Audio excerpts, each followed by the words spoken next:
சுந்தரி கண்ணால் ஒரு சேதி சொல்லடி இந்நாள் அல்ல தேதி. என்னையே தந்தேன் உனக்காக, ஜன்மமே கொண்டேன் அதற்காக. நான் உரை நீங்க மாட்டேன், நீங்கினால் தூங்க மாட்டேன், சேர்ந்ததே நம் ஜீவனே.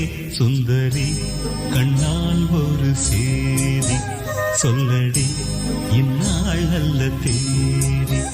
என்னையே தந்தேன் உனக்காக, ஜன்ம